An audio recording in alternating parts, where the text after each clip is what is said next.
بسم الله الرحمن الرحيم. نحمده ونصلي ونسلم على رسوله الكريم. أما بعد، عن أبي هريرة رضي الله تعالى عنه وعنه قال قال رسول الله صلى الله عليه وسلم: والذي نفسي بيده لا تدخلوا الجنة حتى تؤمنوا ولا تؤمنوا حتى تحابوا أولا أدلكم على شيء إذا فعلتموه تحاببتم أفشوا السلام بينكم. رواہ مسلم رحمہ اللہ تعالی۔ حضرت ابو ہریرہ رضی اللہ تعالیٰ عنہ روایت فرماتے ہیں کہ نبی کریم صلی اللہ علیہ وسلم نے ارشاد فرمایا کہ وہ ذات جس کے قبضہ قدرت میں، جس کے ہاتھ میں میری جان ہے، اس کی قسم کھا کے کہتا ہوں کہ تم میں سے کوئی شخص جنت میں داخل نہیں ہو سکے گا جب تک کہ وہ مومن نہ ہو، اور کوئی شخص تم میں سے مومن نہیں بن سکتا جب تک کہ آپس میں تمہارا تعلق محبت کا نہ ہو۔ اور کیا میں تمہاری رہنمائی ایک ایسی چیز کی طرف کروں کہ جس کی وجہ سے تم میں آپس میں محبت بڑھ جائے؟ سلام آپس میں عام کرو۔ اب یہاں پر نبی کریم صلی اللہ علیہ وسلم فرماتے ہیں کہ جنت میں داخلہ ایمان پر موقوف ہے۔ بغیر ایمان کے کوئی آدمی جنت میں داخل نہیں ہو سکتا، اور ایمان کو بڑھانے کا جو ذریعہ ہے وہ آپس کی محبت ہے، مسلمانوں کی آپس کی محبت۔ اور جب یہ ایمان کو بڑھانے کا ذریعہ ہے تو اس سے ہمیں یہ سمجھ لینا چاہیے کہ آپس میں دشمنیاں، آپس میں ناراضگیاں، آپس میں قطع رحمی، اور آپس میں ایک دوسرے کے ساتھ کینہ، بغض اور حسد، اور ایک دوسرے کے ساتھ دشمنی، اس کی کہاں اجازت ہو سکتی ہے؟ قطعاً نہیں۔ بلکہ حدیث میں تو یہاں تک فرمایا کہ جب تک تم اپنے لیے، اپنے مسلمان بھائی کے لیے وہ چیز پسند نہ کرو جو اپنے لیے پسند کرتے ہو تو تم مومن ہی نہیں ہو۔ مطلب یہ ہے کہ تمہارا ایمان کامل نہیں ہے۔ تو آپس میں دشمنیوں کی، آپس میں ایک دوسرے سے نفرت کی، اس کی تو گنجائش ہی ختم ہو گئی۔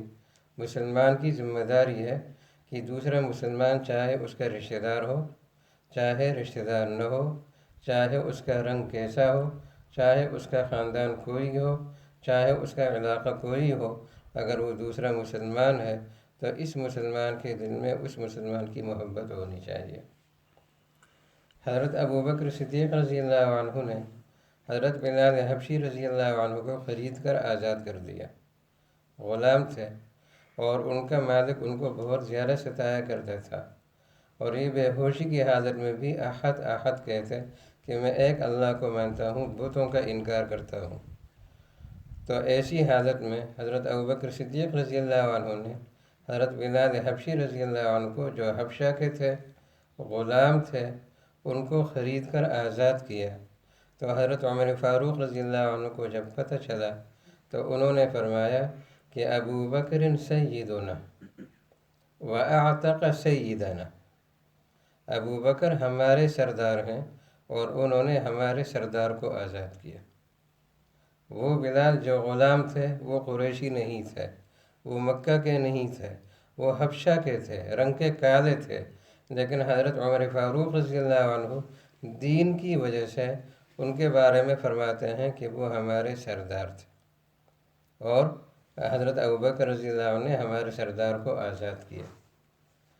پھر حضرت عمر فاروق رضی اللہ عنہ کا جب انتقال کا وقت ہوا، جب زخمی ہوئے اور پھر شہید ہوئے، تو اس وقت انہوں نے وصیت یہ کی تھی کہ حضرت خباب یا حضرت صہیب، غالباً حضرت خباب ہیں، ان کے بارے میں وصیت کی تھی کہ میرا جنازہ یہ پڑھائیں گے۔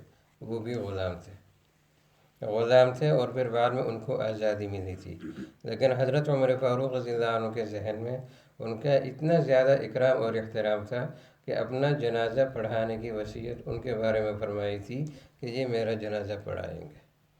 ان کا مقام معلوم تھا کہ پہلے یہ غلام رہ چکے ہیں، لیکن ان کے ایمان کی جو کوالٹی ہے وہ بہت سارے قریشیوں سے اور مہاجروں سے بہت آگے ہے۔ تو انہوں نے یہ وصیت کی، یہاں پر انہوں نے ان خاندانوں وغیرہ کو نہیں دیکھا۔ تو یہاں پر یہی فرماتے ہیں کہ جب مسلمان تمام آپس میں محبت کریں گے تو پھر ان کا ایمان کامل ہوگا۔ اب یہ محبت آپس میں کس طرح پیدا ہوگی؟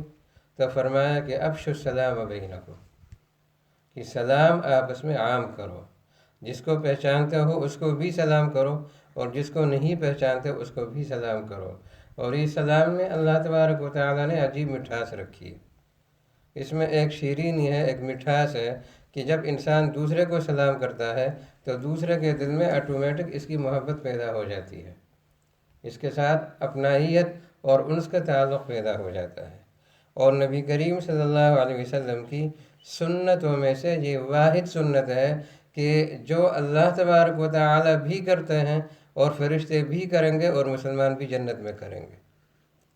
اللہ تبارک و تعالیٰ بھی جنت میں اہل ایمان کو مخاطب کر کے کہیں گے کہ سلام قولا من رب الرحیم، اللہ کی طرف سے سلام ہوگا اہل ایمان کو جب وہ جنت میں جائیں گے، اور فرشتے جب ان کے پاس آئیں گے تو وہ بھی ان کو سلام کریں گے، اور اہل ایمان جب آپس میں ملیں گے تحیتہم فیہا سلام، تو وہ بھی ایک دوسرے کو سلام کریں گے۔ یہ وہ سنت ہے کہ جو جنت میں بھی ساتھ رہے گی، اور اللہ تبارک و تعالیٰ بھی یہ سلام کریں گے، فرشتے بھی کریں گے اور اہل ایمان بھی کریں گے۔ اس سے اس سنت کی پاکیزگی، اس کے مقدس ہونے کا اور اس کے اہم ہونے کا اندازہ لگایا جا سکتا ہے کہ یہ کتنی قیمتی سنت ہے۔ حضرت انس رضی اللہ عنہ کی غالباً روایت ہے، فرماتے ہیں کہ ایک جگہ ہم بیٹھے ہوئے تھے، اس میں چھوٹے بچے بھی تھے اور بڑے بھی تھے، مسلمان بھی تھے اور کافر بھی تھے۔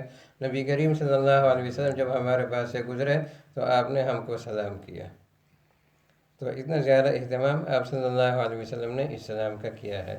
تو یہ سلام ایک ایسی چیز ہے کہ اس سے آپس میں محبتیں بڑھتی ہیں۔ اور حدیث میں ایک اور چیز بھی بتلائی گئی ہے محبت آپس میں بڑھانے کی، تہادوا تحابوا، ایک دوسرے کو ہدیے دیا کرو، گفٹ دیا کرو اپنی طاقت کے مطابق، اس سے بھی آپس میں محبتیں بڑھتی ہیں۔ یہ دو چیزیں بنیادی طور پر بتلائی گئی ہیں کہ ان سے آپس میں محبتیں بڑھتی ہیں، اور جب محبت بڑھے گی تو ایمان کامل ہوگا، اور جب ایمان کامل ہوگا تو جنت میں جا سکیں گے۔ اللہ تبارک و تعالی عمل کی توفیق عطا فرمائے۔ وآخر دعوانا